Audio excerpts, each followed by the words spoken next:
Imagine you have six identical equilateral triangles. What would happen if you slide them together so all their tips meet at a single point? Amazingly, they piece together like a perfect puzzle, creating this flawless regular hexagon with absolutely no gaps and no overlaps. But how can we be so sure that this is indeed a regular hexagon? Let us see. Since we have used identical equilateral triangles, all their sides, these sides are equal. So all the sides of this hexagon are equal. Also, we know that an equilateral triangle has all angles equal to 60 degrees. So this is 60 degrees. So is this. So totally, this angle is 120 degrees. And as we know, each interior angle of a regular hexagon is 120 degrees. So this is for sure a regular hexagon. But why does this fit so perfectly? It all comes down to the space around a single point. We know that a complete turn around any point is exactly 360 degrees. Now, because each corner of an equilateral triangle is 60 degrees and we have six such triangles. So 6 into 60 is 360 degrees. But what if the triangles were not identical? What if we had something like this? Now, do you think the 70-degree angle would fit into this gap? Let us see. So we have 60 plus 30 plus 90 plus 50 plus 80 plus gap angle, and sum of all of this should be equal to 360 degrees. Now sum of 60 plus 30 plus 90 plus 50 plus 80 is 310. So gap angle should be 360 minus 310, 50 degrees. So this is 70 degrees. Now if you put over here, this is clearly exceeding 360 degrees. So it won't fit in this gap. So what we see is, if there are angles that add up to 360 degrees, their vertices can be joined together at a single point such that the angles do not overlap and they completely cover the region around the point. Let us move back to regular hexagon. Let us name it as A, B, C, D, E, F. Now we see that opposite vertices, if joined, these form the diagonals of the hexagon and they run through the center O. Here, two adjacent angles sum up to 120 degrees. This is 60 and so is this. 60 plus 60 is 120. Also, if we take three adjacent angles, they sum up to 180 degrees.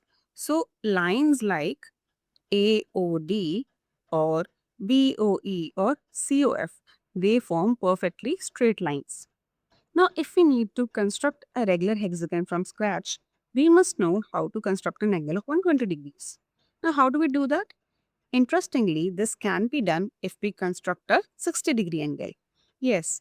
So, let's say if this is 60-degree angle. Now, since this is a straight line, so this angle will be 180 degree minus 60, that is 120 degrees, right?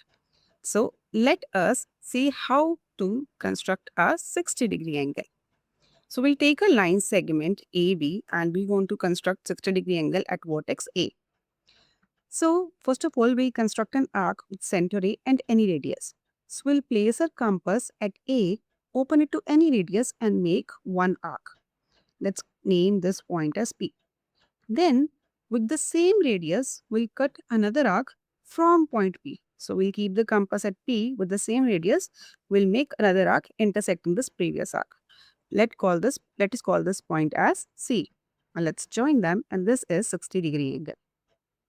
Let us now see how we can use this and construct a regular hexagon. So we are going to start by taking 2 points AB. Let's construct a regular hexagon of 4 centimeters. Okay. Now we need to draw an angle of 120 degrees over here.